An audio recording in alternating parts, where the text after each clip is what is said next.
हरिः ॐ।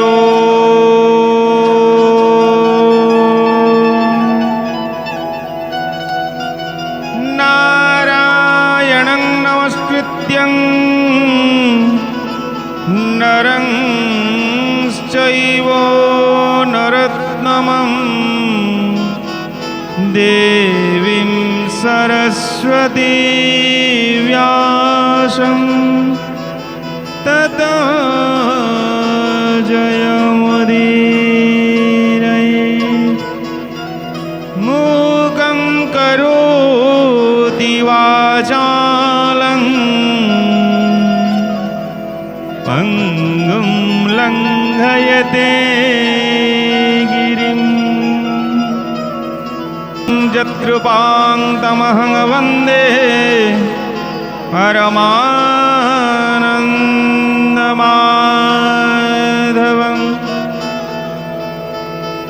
ॐ नमो भगवते वासुदेवाय। जय जगन्नाथ, जय श्री कृष्ण भगवान की। वंदे गुरुणां चरणारविंदं। जय श्री जगन्नाथ, जय श्री कृष्ण भगवान की जय।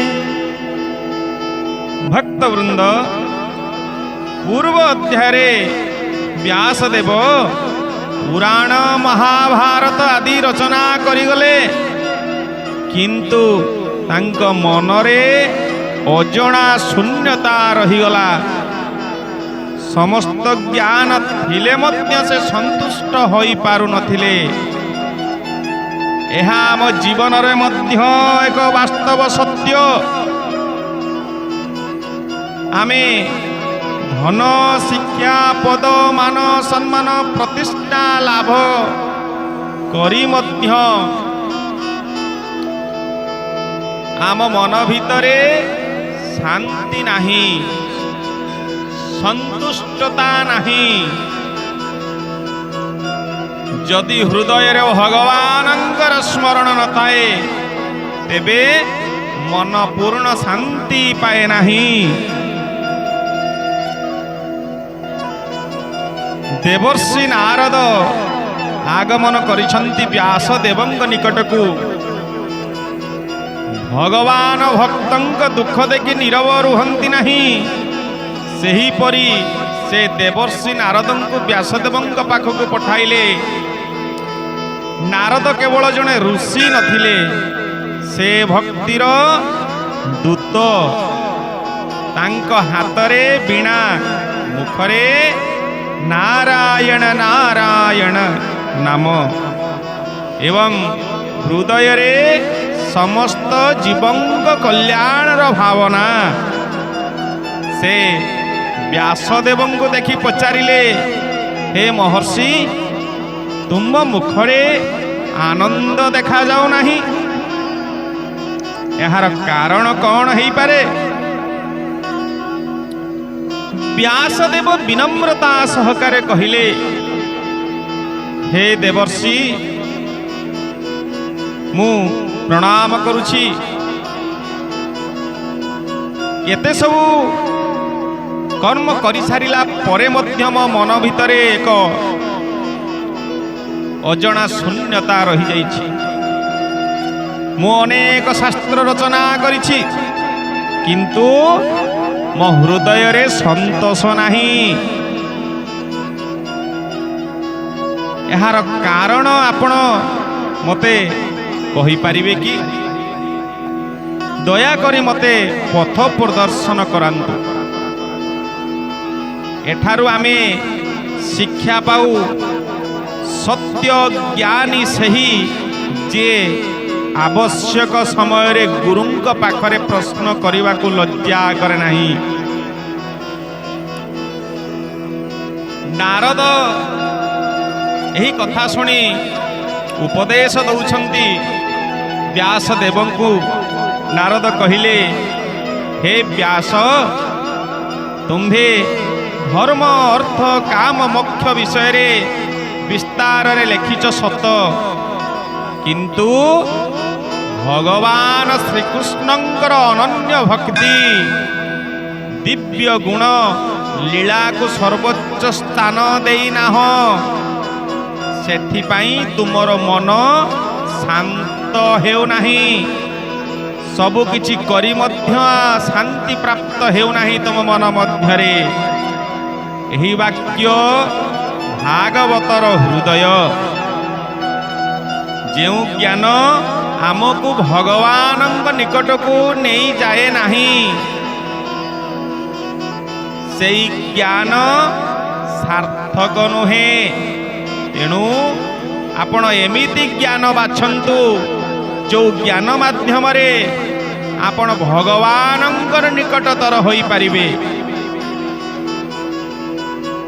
एहा हमर जीवनर शिक्षा। आज लोक माने सारा दिन काम करुछंती अनेक असह्य कष्ट जंत्रणा सह्य करुछंती धन अर्जन करुछंती किंतु मनरे शांति नहीं। कारण बाह्य सफलता मिलुछि सत किंतु आत्मिक जीवन को अवहेला करा जाउछि। निजर मन एवं आत्मा को आपण जानी पारु नाहंती चिन्हि पारु नाहंती। सेइति पई आपण जेते कर्म कले मध्य धन अर्जन कले मध्य मानसिक स्तर रे आपण शांति प्राप्त करि पारु नाहंती। नारदंक वार्ता आज मध्य ठीक समान कथा प्रासंगिक सृष्टि करे। प्रतिदिन किछि समय भगवानंकर नाम भागवत पाठ और तत्संग सत्संग पाई समय आपण दियंतु तेबे जीवन रे प्रकृत शांति आसीबो। जदि देखिबा आमे एही स्कंदर प्रथम स्कंधर जो पंचम अध्याय रे कथा गुड़िक कहा जाउची सार अंश कौन रहउची व्यास देवंक अशांतिर कारण सबु करी मध्य जे अशांति रहउची निश्चित भाव में आत्मचिंतन करिवार आवश्यकता रहिची। आपणक कर्म रे कोउटी किछि भूल रहिची निश्चित। देवर्षि नारदंक आगमन अर्थात जदि आपणक जीवन रे हठात केही आसी आपणक उपदेश दउछंती ताकु ग्रहण करंतु। सी भगवानंकर दूत हेई पारे आपणक पई। गुरुंक पाखरे विनम्रतार महत्व रहिची। गुरुंक पाखरे विनम्र हेले समर्पित हेई गले निश्चित भावरे आपण ज्ञान प्राप्त करिवे। विनम्रता बिना ज्ञान प्राप्ति संभव नुहे। भगवानंक प्रति बिना भक्ति बिना ज्ञानर पूर्णता आसे नहीं। आम दैनंदिन जीवन रे भक्तिर आवश्यकता रहिची किंतु आमे केबे अनुभव करिछु आम जीवन रे भक्तिर आवश्यकता रहिची बोली। आमे जीवन रे आवश्यकता कौन मने करुछु?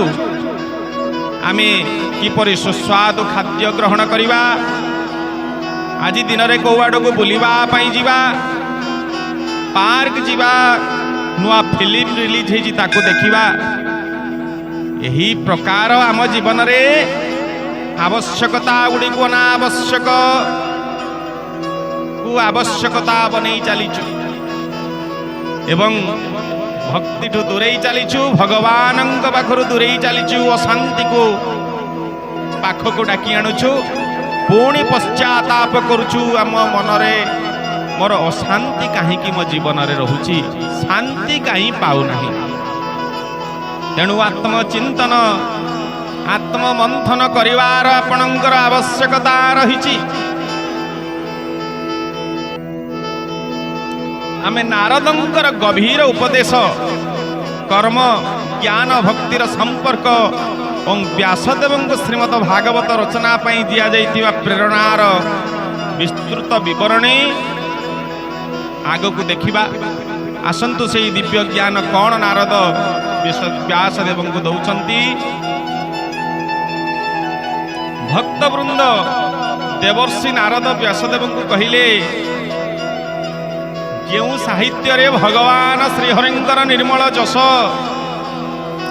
ନାମ ଗୁଣ ଲୀଳାର କୀର୍ତ୍ତନ ନାହିଁ, ସେହି ସାହିତ୍ୟ ଯେତେ ଅଳଙ୍କାର ପୂର୍ଣ୍ଣ ହେଉଥାଉ ନା କାହିଁକି, ତାହା ଜୀବନର ଆତ୍ମକଲ୍ୟାଣ କରିପାରେ ନାହିଁ କି ଶାନ୍ତି ପ୍ରାପ୍ତ କରିପାରେ ନାହିଁ। ଏହାର ଅର୍ଥ ଏହା ନୁହେଁ ଯେ ଅନ୍ୟ ଜ୍ଞାନ ନିରର୍ଥକ, ବରଂ ତାହାର ପରମ ଉଦ୍ଦେଶ୍ୟ ହେଉଛି ମଣିଷଙ୍କୁ ପ୍ରତ୍ୟେକ କର୍ମ ଭିତରେ ଈଶ୍ୱରଙ୍କୁ ଦର୍ଶନ ସ୍ମରଣ କରି ଯଦି ଆମେ କର୍ମଟେ କରିବୁ, ନିଶ୍ଚିତ ଭାବରେ ସେହି କର୍ମରେ ଆମକୁ ଭଗବାନ ପ୍ରାପ୍ତ ହେବେ। ହତାତ କର୍ମ ପାଦ ସେବ, କର୍ମ ହଉ ନାହିଁ ଅନ୍ୟ ଦେବ। ସେହି କର୍ମରେ ଆମେ ଭଗବାନଙ୍କୁ ପ୍ରାପ୍ତ କରିପାରିବା, ସଦାଚାର ଦିଗରେ ଆମେ ଅଗ୍ରସର ହେଇପାରିବା। ଭକ୍ତି ହେଉଛି ଜୀବନରେ ସର୍ବୋପରି। ନାରଦ କହନ୍ତି, ଜଣେ ବ୍ୟକ୍ତି ଯଦି ଭଗବାନଙ୍କ ଭକ୍ତିରେ ପଥରେ ଚାଲିବା ପାଇଁ ସକ୍ଷମ ନୁହେଁ, ତାହେଲେ ତାର ଜୀବନ ନିରର୍ଥକ, ତାର ଜୀବନର କିଛି ଅର୍ଥ ନାହିଁ। ସମୟର କୌଣସି କାରଣରୁ ସମ୍ପୂର୍ଣ୍ଣ ସିଦ୍ଧି ପାଇପାରିଲେ ନାହିଁ, ନିଜକୁ ଈଶ୍ୱରଙ୍କୁ ସମର୍ପିତ କରିଦିଅନ୍ତୁ।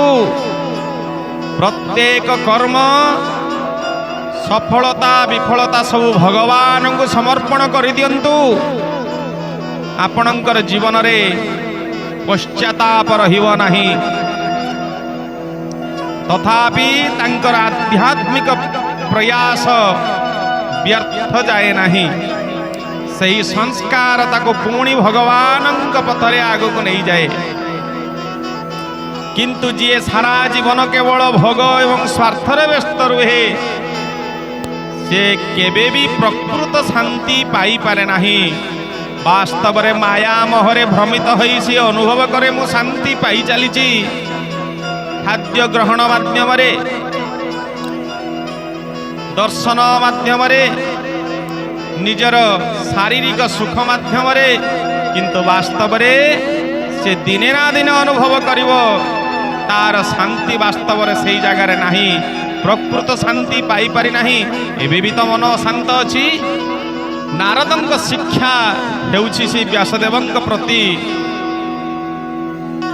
ଆମେ ଯାହା କହୁଛୁ କରୁଛୁ ତାହାଙ୍କୁ ଭଗବାନଙ୍କୁ ସମର୍ପଣ କରିଦିଅ। ଚାଷୀ ଚାଷ କରେ, ଭଗବାନଙ୍କୁ ସମର୍ପିତ କରି ଚାଷ କଲେ ଆପଣଙ୍କର କର୍ମ ଯାହା ବି ପ୍ରାପ୍ତ ହେଉଛି ଭଗବାନ ଫଳ ଦିଅନ୍ତି।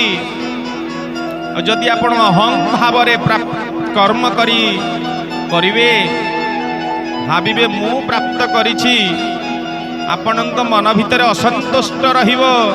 ଭଗବାନଙ୍କୁ ସମର୍ପଣ କରି ପ୍ରତ୍ୟେକ କର୍ମ ଆପଣଙ୍କ ଭିତରେ ସନ୍ତୁଷ୍ଟତା ଆଣିବ। ଶିକ୍ଷକ ପଢ଼ାନ୍ତି ସେବା ଭାବରେ, ଯଦି ଅହଙ୍କାର ଭାବରେ ଶିକ୍ଷକ ପଢ଼େଇବେ, ସେ ଶିକ୍ଷା ମଧ୍ୟ ନିରର୍ଥକ ଏବଂ ସେ ଶିକ୍ଷା କାହାର କାର୍ଯ୍ୟରେ ଆସିବ ନାହିଁ। ବ୍ୟବସାୟ ସତ୍ୟ ନ୍ୟାୟରେ କରନ୍ତୁ, ସେଇ ଧନ ଆପଣଙ୍କୁ ଲକ୍ଷ୍ମୀ ସଦୃଶ ବରଦାନ ଦେବ। ଅଧର୍ମରେ ଯେଉଁ ଧନ ସେ ଅଲକ୍ଷ୍ମୀଙ୍କୁ ପ୍ରାପ୍ତ ହେବ, କେବେ ଲକ୍ଷ୍ମୀ ପ୍ରାପ୍ତ ଆପଣ କରିପାରିବେ ନାହିଁ। ଆଉ ଅଲକ୍ଷ୍ମୀ ପ୍ରାପ୍ତ କଲେ ଆପଣଙ୍କ ଜୀବନରେ ଅନ୍ଧକାର, ଅଲକ୍ଷ୍ମୀ अधर्म अन्याय मार्गरे धन अलक्ष्मी ही प्राप्त होइथांती न्याय एवं सत् मार्गरे धन लक्ष्मी प्राप्त होइथांती तेणु आपण विचार करिवार अछि आपण लक्ष्मी को प्राप्त करुछंती ना अलक्ष्मी को प्राप्त करुछंती। गृहस्थ परिवार सेवा को भगवानंकर सेवा बोली मने करंतु।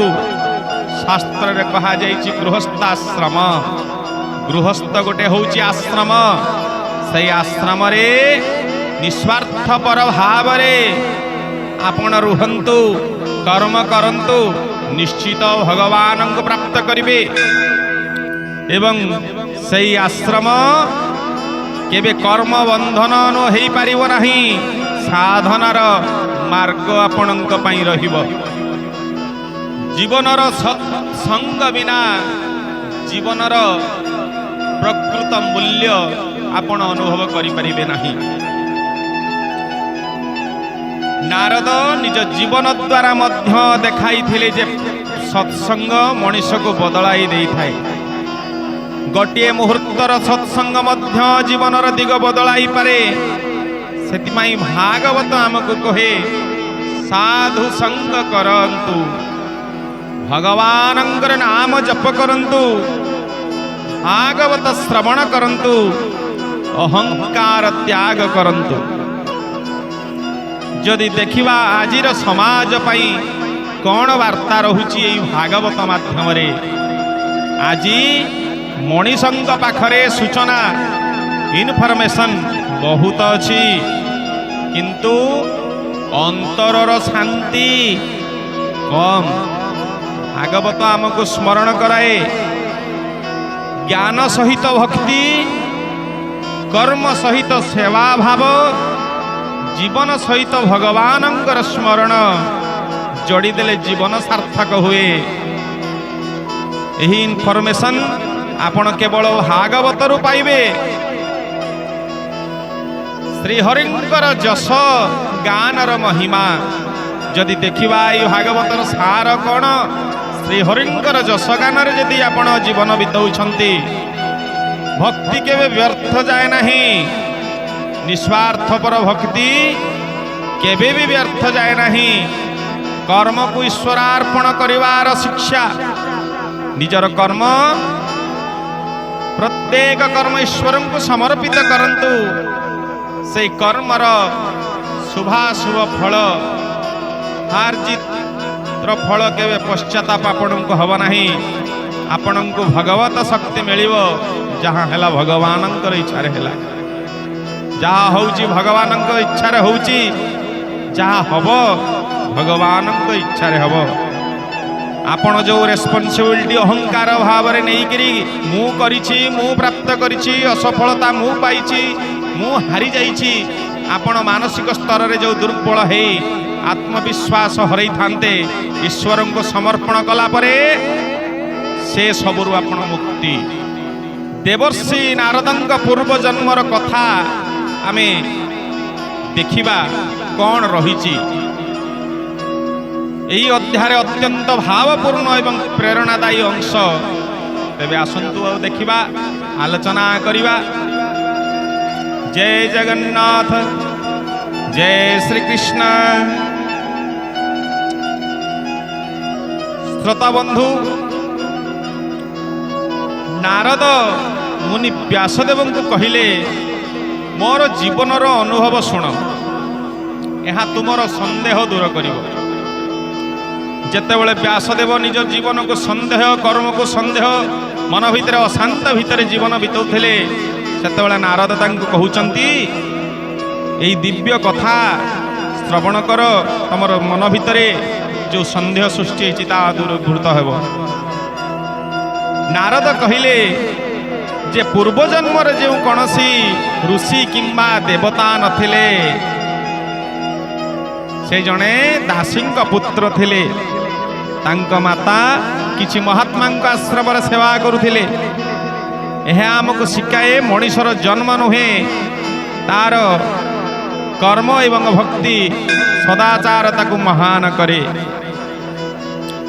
चतुर्मास्यरे साधु सेवा करिबा केते पुण्यदायक। ବର୍ଷା ଋତୁରେ ଅନେକ ମହାତ୍ମା ସେହି ଆଶ୍ରମରେ ରହିଥିଲେ। ଛୋଟ ନାରଦ ବହୁତ ବିନମ୍ରତାର ସହିତ ସେମାନଙ୍କର ସେବା କରୁଥିଲେ। ସେ ଆଶ୍ରମ ସଫା କରୁଥିଲେ, ପାଣି ଆଣୁଥିଲେ, ମହାତ୍ମା ମାନଙ୍କର କଥା ଶ୍ରଦ୍ଧାର ସହିତ ଶୁଣୁଥିଲେ, କେବେ ଅଭିନୟ କରୁନଥିଲେ। ସେବା ନମ୍ରତା ତାଙ୍କ ଜୀବନକୁ ବଦଳାଇ ଦେଲା। ଏକ ଦିନେ ମହାତ୍ମା ମାନେ ତାଙ୍କୁ ନିଜ ମାନଙ୍କର ପ୍ରସାଦ ଦେଲେ। ନାରଦ କୁହନ୍ତି, ସେଇ ପ୍ରସାଦ ଗ୍ରହଣ କରିବା ପରେ ତାଙ୍କ ହୃଦୟରେ ଭଗବାନଙ୍କ ପ୍ରତି ଭକ୍ତିର ଅଙ୍କୁର ଫୁଟି ଉଠିଲା। ଏଠାରେ ପ୍ରସାଦର ଅର୍ଥ କେବଳ ଖାଦ୍ୟ ନୁହେଁ, ଏହା ଭଗବାନଙ୍କର କୃପାର ପ୍ରତୀକ। ମହାତ୍ମା ମାନେ ପ୍ରତିଦିନ ଭଗବାନଙ୍କର ନାମ ଗୁଣ ଲୀଳା କଥା କହୁଥିଲେ। ଛୋଟ ନାରଦ ସେଗୁଡ଼ିକୁ ମନୋଯୋଗର ସହିତ ଶୁଣୁଥିଲେ। ଧୀରେ ଧୀରେ ତାଙ୍କର ମନ ସଂସାରରୁ ହଟି ଭଗବାନଙ୍କ ଚରଣରେ ଲାଗିଗଲା। ଏହି କାରଣରୁ ଭଗବତରେ ଶ୍ରବଣକୁ ନବୋଧା ଭକ୍ତିର ପ୍ରଥମ ସୋପାନ ବୋଲି କୁହାଯାଇଛି। ତେଣୁ ଭାଗବତ ଶ୍ରବଣ, କୀର୍ତ୍ତନ, ମନନ, ଚିନ୍ତନ ଦ୍ୱାରା ଭଗବାନଙ୍କ ପ୍ରତି ଭକ୍ତି, ଶ୍ରଦ୍ଧା, ବିଶ୍ୱାସ ଦୃଢ଼ ହୋଇଥାଏ। ଏହି ପ୍ରସଙ୍ଗରେ ଆମେ ଏ ସମାଜ ପାଇଁ, ଏ ମାନବ ପାଇଁ, ମଣିଷ ପାଇଁ ପାଞ୍ଚଟି ବଡ଼ ଶିକ୍ଷା ପ୍ରାପ୍ତ ହୋଇଥାଏ। ସତ୍ସଙ୍ଗ ଜୀବନ ବଦଳାଇ ଦିଏ। ସାଧୁ ସେବା ଭଗବାନଙ୍କର କୃପା ପ୍ରାପ୍ତିର ସହଜ ମାର୍ଗ। ପ୍ରସାଦକୁ ଶ୍ରଦ୍ଧାର ସହିତ ଗ୍ରହଣ କରିବା ଉଚିତ। ଭାଗବତ କଥା ଶ୍ରବଣର ହୃଦୟ ପବିତ୍ର ହୁଏ। ଭକ୍ତି ପାଇଁ ବଂଶ, ଧନ କିମ୍ବା ପଦବୀ ନୁହେଁ, ବିନମ୍ରତାର ଆବଶ୍ୟକତା ରହିଛି। ଭକ୍ତବୃନ୍ଦ, ଦାସୀପୁତ୍ରରୁ ଦେବର୍ଷି ନାରଦ ହେବାର ଏହି କାହାଣୀ ଆମକୁ ଦୃଢ଼ ବିଶ୍ୱାସ ଦିଏ ଯେ ଭଗବାନଙ୍କ କୃପା ଓ ସତ୍ସଙ୍ଗ ମିଳିଲେ ଯେକୌଣସି ଜୀବ ମହାନ ହୋଇପାରେ। ତେଣୁ ନିଜକୁ ସେ ଭଗବାନଙ୍କର ସେବା କୃପା ପ୍ରାପ୍ତିରେ ଲଗାନ୍ତୁ। ନିଶ୍ଚିତ ଭାବରେ ଆପଣ ମଧ୍ୟ ମହାନ ଆତ୍ମା ହୋଇପାରିବେ। ଆମେ ନାରଦଙ୍କ ଜୀବନର ପରବର୍ତ୍ତୀ ଘଟଣା ବିଷୟରେ ଦେଖିବା। ମାତାଙ୍କ ବିୟୋଗ, ମନଯାତ୍ରା, ଭଗବାନଙ୍କ ଦର୍ଶନ, ଦେବର୍ଷି ନାରଦ ରୂପେ ତାଙ୍କର ଦିବ୍ୟ ଜ୍ଞାନ ପ୍ରାପ୍ତିର ବିସ୍ତାରରେ ଆଲୋଚନା ଆମେ କରିବା। ଏହି ଆଲୋଚନା ପ୍ରବଚନ ମାଧ୍ୟମରେ ଜୟ ଜଗନ୍ନାଥ, ଜୟ ଶ୍ରୀକୃଷ୍ଣ।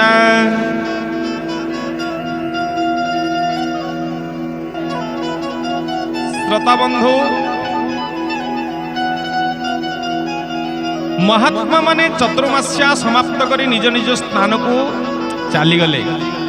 ଯିବା ପୂର୍ବରୁ ସେମାନେ ଛୋଟ ନାରଦଙ୍କୁ ଆଶୀର୍ବାଦ ଦେଇଗଲେ ଏବଂ କହିଲେ, ସର୍ବଦା ଭଗବାନ ଶ୍ରୀହରିଙ୍କ ନାମ ସ୍ମରଣ କର, ତାଙ୍କ ଚରଣରେ ଭକ୍ତି ରଖ, ଏହା ହିଁ ତୁମ ଜୀବନର ସର୍ବୋତ୍ତମ ପଥ ପ୍ରଦର୍ଶକ ରହିବ। ଏହି ଉପଦେଶ ନାରଦଙ୍କ ହୃଦୟରେ ସ୍ପର୍ଶ କଲା ଏବଂ ସଦା ସେହି ଶ୍ରୀହରିଙ୍କ ଚରଣରେ ତାଙ୍କ ମନ ରହିଗଲା। କିଛି ସମୟ ପରେ ଗୋଟିଏ ରାତିରେ ନାରଦଙ୍କ ମାତା ଗାଈ ଦୁହିଁବାକୁ ଯାଉଥିବା ବେଳେ ସର୍ପ ଦଂଶନରେ ପ୍ରାଣ ଇହ ଲୋକ ତ୍ୟାଗ କଲେ। ସାଧାରଣ ମଣିଷ ପାଇଁ ଏହା ବହୁତ ବଡ଼ ଦୁଃଖ, କିନ୍ତୁ ନାରଦ ଏହାକୁ ଭଗବାନଙ୍କର ଇଚ୍ଛା ବୋଲି ଗ୍ରହଣ କଲେ। ସବୁକିଛି ଈଶ୍ୱରଙ୍କୁ, ଶ୍ରୀହରିଙ୍କୁ ସମର୍ପଣ କଲେ। ସେଇ ଛୋଟ କୁନି ନାରଦ ସେ ଭାବିଲେ, ଏବେ ମୋତେ ସଂସାରରେ କୌଣସି ବନ୍ଧନ ରୋକିପାରିବ ନାହିଁ। ମୁଁ ସମ୍ପୂର୍ଣ୍ଣ ଭାବେ ଭଗବାନଙ୍କ ପଥରେ ଚାଲିବି। ଭଗବାନଙ୍କ ଚରଣରେ ସମର୍ପିତ ହେବି, ଭଗବାନଙ୍କ ଚରଣରେ ସଦାବାସ କରିବି। ଭକ୍ତ ଦୁଃଖକୁ ଘୃଣା କରେ ନାହିଁ, ସେ ତାହାକୁ ମଧ୍ୟ ଭଗବାନଙ୍କର ଯୋଜନା ବୋଲି ବୁଝି ଧୈର୍ଯ୍ୟ ଧାରଣ କରିବା ଉଚିତ।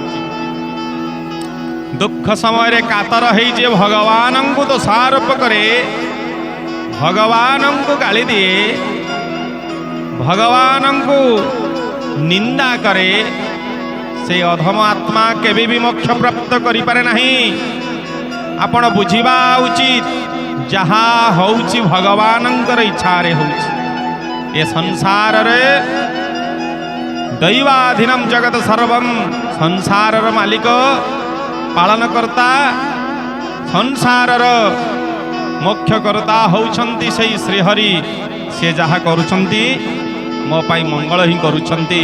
ଯଦି ଏଇ ଭାବନା ଆପଣ ବୁଝିଗଲେ, ଏଇ ଭାବନା ଆପଣଙ୍କ ଭିତରେ ରହିଲା, ତ ଭଗବାନ ଆପଣଙ୍କ ସାଥିରେ ହିଁ ରହିଲେ। ମାତାଙ୍କ ବିୟୋଗ ପରେ ନାରଦ ଉତ୍ତର ଦିଗକୁ ଚାଲିଗଲେ। ସେ ଜଙ୍ଗଲ, ନଦୀ, ପର୍ବତ ଅତିକ୍ରମ କରି ଗୋଟିଏ ନିର୍ଜନ ସ୍ଥାନରେ ଯାଇ ପହଞ୍ଚିଲେ। ସେଠାରେ ଗୋଟିଏ ପିପଳ ଗଛ ତଳେ ବସି ମହାତ୍ମା ମାନଙ୍କ ଉପଦେଶ ଅନୁସାରେ ଭଗବାନଙ୍କର ଧ୍ୟାନ କରିବାକୁ ଲାଗିଲେ। ତାଙ୍କ ମନ ଧୀରେ ଧୀରେ ଶୁଦ୍ଧ ହେଲା, ଆଖିରୁ ଭକ୍ତି ଅଶ୍ରୁ ବହିବାକୁ ଲାଗିଲା। ନାରଦଙ୍କ ଏକାଗ୍ର ଭକ୍ତିର ପ୍ରସନ୍ନ ହୋଇ ଭଗବାନ ଶ୍ରୀହରି ତାଙ୍କୁ କ୍ଷଣକ ମଧ୍ୟରେ ଦିବ୍ୟ ଦର୍ଶନ ଦେଲେ। ସେହି ଦର୍ଶନ ଏତେ ଆଲୌକିକ ଥିଲା ଯେ ନାରଦଙ୍କ ହୃଦୟ ଆନନ୍ଦରେ ଭରିଗଲା। କିନ୍ତୁ କିଛି କ୍ଷଣ ପରେ ଭଗବାନ ଅଦୃଶ୍ୟ ହୋଇଗଲେ। ନାରଦ ବ୍ୟାକୁଳ ହୋଇ ପୁଣି ଦର୍ଶନ ପାଇଁ ଚେଷ୍ଟା କଲେ, କିନ୍ତୁ ଆଉ ଦର୍ଶନ ମିଳିଲା ନାହିଁ। ଶୂନ୍ୟ ବାଣୀ ହେଲା। ସେତେବେଳେ ଆକାଶରୁ ଦିବ୍ୟ ବାଣୀ ଶୁଣାଗଲା, ହେ ନାରଦ, ଏହି ଜନ୍ମରେ ତୁମ୍ଭେ ଆଉ ମୋର ପ୍ରତ୍ୟକ୍ଷ ଦର୍ଶନ ପାଇବ ନାହିଁ, କିନ୍ତୁ ଏହି ଏକଥର ଦର୍ଶନ ତୁମର ଭକ୍ତିକୁ ଅଚଳ କରିଦେବ। ଦେହତ୍ୟାଗ ପରେ ତୁମେ ମୋର ପାର୍ଷଦ ହେବ। ଏହି ବାଣୀ ଶୁଣି ନାରଦ ଆଉ ଅଧିକ ଦୃଢ଼ ଭକ୍ତିର ଭଗବାନଙ୍କର ନାମ ଜପ କରିବାକୁ ଲାଗିଲେ। ଏହି ପ୍ରସଙ୍ଗରେ ଆମକୁ ଶିକ୍ଷା ମିଳେ, ବିପଦ ସବୁବେଳେ ଅମଙ୍ଗଳ ନୁହେଁ, କେବେ କେବେ ଏହା ନିଜର ମଙ୍ଗଳ ମଧ୍ୟ କରାଇଥାଏ। ଆଧ୍ୟାତ୍ମିକ ଜାଗରଣର ଦ୍ୱାର ମଧ୍ୟ ଖୋଲି ଦେଇଥାଏ। ନିୟମିତ ନାମ ଜପ ଧ୍ୟାନ ମନକୁ ପବିତ୍ର କରେ। ଭଗବାନଙ୍କ କୃପା ସଠିକ ସମୟରେ ମିଳିଲେ ଆମର କାମ ହେଉଛି ଧୈର୍ଯ୍ୟ ଏବଂ ଭକ୍ତି ରକ୍ଷା କରିବା। ଭଗବାନଙ୍କ କୃପା ନିଶ୍ଚିତ ଭାବରେ ଆପଣଙ୍କୁ ସଠିକ ସମୟରେ ମିଳିବ, କିନ୍ତୁ ଆପଣ ଧୈର୍ଯ୍ୟ ରଖିଲେ ତ ପ୍ରାପ୍ତ କରିବେ। କିନ୍ତୁ ସାଧାରଣ ମଣିଷ କିଛି ଟିକିଏ ଯଦି ବିଗିଡ଼ି ଯାଉଛି, କ୍ଷତି ହେଇଯାଉଛି, ଜୀବନରେ କ'ଣ ହେଇଯାଉଛି, ଭଗବାନଙ୍କୁ ସନ୍ଦେହ କରିବା ଆରମ୍ଭ କରୁଛି, ଭଗବାନଙ୍କୁ ଗାଳି ଦେବା ଆରମ୍ଭ କରୁଛି। ମୋର କାହିଁକି ଏମିତି କରିଦେଲ, ମୋର ଏତେ ନଷ୍ଟ କାହିଁକି ହେଇଗଲା, ମୋର କାହିଁକି କ୍ଷତି ହେଇଗଲା। କେତେ ଯେ କେତେ ଗାଳି ଭଗବାନଙ୍କୁ ଦେଉଛନ୍ତି ସଂସାରରେ, କିନ୍ତୁ ଭଗବାନ ସହ୍ୟ କରିଛନ୍ତି। ଆପଣ ଥରେ ସହ୍ୟ କରିଯାଆନ୍ତୁ ନା, ଦେଖିବେ ଭଗବାନ ଆପଣଙ୍କ ପାଖରେ ଥିବେ। ଯଦି ଏହି ସାରାଂଶ ଦେଖିବା ଆମେ, ମହାତ୍ମା ମାନଙ୍କର ଆଶୀର୍ବାଦ କେବେ ବିଫଳ ନୁହେଁ। ତେଣୁ ମହାତ୍ମା ମାନଙ୍କର ଆଶୀର୍ବାଦ ଗ୍ରହଣ କରନ୍ତୁ। ନାରଦଙ୍କ ମାତାଙ୍କ ବିୟୋଗ କେବେ ନିଜର କ୍ଷତି, ନିଜର ଲାଭ ମଧ୍ୟ କରାଇଥାଏ। ତେଣୁ ସଂସାରରେ ଧୈର୍ଯ୍ୟ ଧରିବାର ଆବଶ୍ୟକତା ରହିଛି। ଆପଣ ସଂସାରରେ ତପସ୍ୟା ଧ୍ୟାନ କଷ୍ଟକର ହେଇଥାଏ, କିନ୍ତୁ ବନରେ ତପସ୍ୟା ଧ୍ୟାନ ଈଶ୍ୱରାଭିମୁଖୀ ହେଇଥାଏ। କିନ୍ତୁ ବର୍ତ୍ତମାନ ତ ବନ ନାହିଁ, ତେବେ ବି ଚେଷ୍ଟା କରିବେ ନିଶ୍ଚଳ ସ୍ନାନ ହିଁ ଭଗବାନଙ୍କ ପ୍ରାପ୍ତର ମୁଖ୍ୟ ମାର୍ଗ ହେଇଥାଏ। ଭଗବାନଙ୍କ କ୍ଷଣିକ ଦର୍ଶନ ହିଁ ଆତ୍ମକଲ୍ୟାଣ, ଆତ୍ମମୋକ୍ଷ ଉଦ୍ଧାରର କାରଣ ହୋଇପାରେ। ସେ କ୍ଷଣିକ ଉପଲବ୍ଧି ମଧ୍ୟ ଆପଣଙ୍କ ଜୀବନକୁ ପରିବର୍ତ୍ତନ କରିପାରେ। ତେଣୁ ସେ କ୍ଷଣିକ ଉପଲବ୍ଧି ପ୍ରାପ୍ତ କରିବା ପାଇଁ ଚେଷ୍ଟା କରନ୍ତୁ ଜୀବନରେ। शून्यवाणी आकाशवाणी जो कथा शून्य रे यदि आपण किछि दिव्य ज्ञान वाणी आपण को के दउछि निश्चित भाव में ताको ग्रहण करंतु हुए तो सही भगवानंकर वाणी हेई पारे आपणक पई। आमे देखिबा जे किपरि नारद देवर्षि रूपे प्रकाशित हेले आलोचना करिबा एवं व्यासदेव को श्रीमद भागवत रचना करने को प्रेरणा देले। यह सहित समग्र पंचम अध्याय विषय आम विशद भाव आलोचना करवा दिव्य ज्ञान वाणी एवं प्राप्त करवा। श्रोता बंधु नारद मुनि कहिले एही जन्म समाप्त हेबा परे प्रलय काल रे से देह त्याग कले। सृष्टि जिते विनाश हुए प्रलय काल आसे से समय से देह त्याग करिसंती। परवर्ती सृष्टि भगवान कृपारु से ब्रह्मांक मानस पुत्र देवर्षि नारद रूपे प्रकाश पाइले। भगवान तांको एक दिव्य महत वाणी प्रदान कले। सेई वाणी से सदा नारायण नारायण नारायण नाम संकीर्तन करी समस्त लकरे विचरण करुथिले। एठारे महान एक महान सत्य लुचि रही से नारायण भगवान नाम जी जप करे भगवान से भक्तन को निज कार्य साधन करती निज कार्य से ताको रखती निज पाखरे रखती।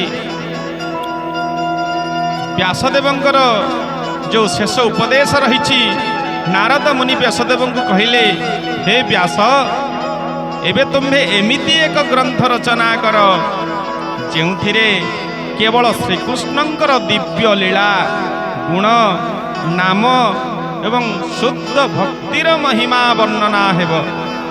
से ग्रंथ कलिजुगरे लोकमानंक पई परम कल्याणकारी हेब। जहाँ एते रचना करी आपणकर कलिजुग मनुष्य मानक पई चिंता करी रचना कले मंगल जेतिकी हेब नाही। ए गोटिए महाभागवत ही मानव मानकर कलिजुग मानव मानकर परम कल्याणकारी ग्रंथ हेब। एही उपदेश शुणी व्यासदेव समाधि रे बसिले। जगदृष्टि से भगवानंकर दिव्य स्वरूप मायारे प्रभाव एवं भक्तिर महिमा को अनुभव कले। तापरे से रचना कले श्रीमद भागवत महापुराण जहाकू शास्त्र मानक मध्यरे परम पवित्र ग्रंथ बोली मना जाए। भक्ति बिना ज्ञान अपूर्ण अटे। आमे अध्याय यदि देखिबा ये पांचटी महाशिक्षा हमको प्राप्त हुए। केवल पांडित्य मनीष को संतुष्ट करे नहीं पांडित्य मनीष को अहंकार करी नष्ट मध्य करिथाए। भगवानंक प्रेम ही जीवनर पूर्णता एवं पूर्ण पांडित्यता आनिथाए। तेणु ज्ञान प्राप्त करी पांडित्य हवा अपेक्षा अहंकार रे नष्ट हवा अपेक्षा भगवानंकर नाम प्रेम रे मत्त है जो पांडित्य प्राप्त करिवे ता आपनकु पूर्णता शांति प्रदान करिवो। सत्संग जीवन रे अनेक दिग रे आपनकु बदलाई दिए। दासीपुत्र नारद साधुଙ୍କ संग द्वारा देवर्षि हेले। सत्संगर शक्ति अपरमित रही थाए। तेणु सत्संग कलिजुगरे एक दिव्य संग से संग सदा आपण प्राप्त करबा पई चेष्टा करंतु। नाम स्मरण सबठारु सहज साधना। नवदा भक्ति भितरे नाम स्मरण से ईश्वरंकर नाम से नारायण शब्द श्री कृष्ण शब्द जय जगन्नाथ शब्द श्रवण मात्र रे आपणकर सबु किछि सिद्ध प्राप्त होइथाए। विपद मध्य भगवानंक कृपा होई पारे। नारदंक मातांक वियोग तांको भगवानंक निकट को नहीं गला। तेणु आपण विपद समय अधीर कातर न होई ईश्वरंकर तात्सल्य न करी ईश्वरंकु भर्त्सना न करी ईश्वरंकर आशीर्वाद बोली भावी चलतु ना आपणकर परम मंगल साधन हो। भागवत श्रवण कलिजुगर श्रेष्ठ धर्म। जो घरे भागवत पाठ हुए भगवानंकर नाम सत्संग हुए सेठारे शांति भक्ति और मंगल वृद्धि पाए। भक्तवृंद प्रथम स्कंधर पंचम अध्याय को यही दिव्य ज्ञान शिक्षा प्रदान करे। जीवनर सबुठारु बड़ सफलता धन पद किंबा प्रतिष्ठा नुहे भगवान श्रीकृष्ण चरण रे अटल भक्ति। से अटल भक्ति आपण रखंतु ना जीवन रे श्री कृष्ण निकट रे। हरे कृष्ण कृष्ण कृष्ण हरे हरे हरे राम राम राम हरे हरे। हरे कृष्ण कृष्ण कृष्ण हरे हरे हरे राम राम राम हरे हरे। जय श्री जगन्नाथ जय श्री कृष्ण। प्रिय श्रोता बंधु आमर यही दिव्य शास्त्र परम शास्त्र भागवत आलोचना आपण मानकु किपरि लागुची निश्चित आपणकर सुचिंतित मतामत कमेंट बॉक्स रे प्रदान करंतु।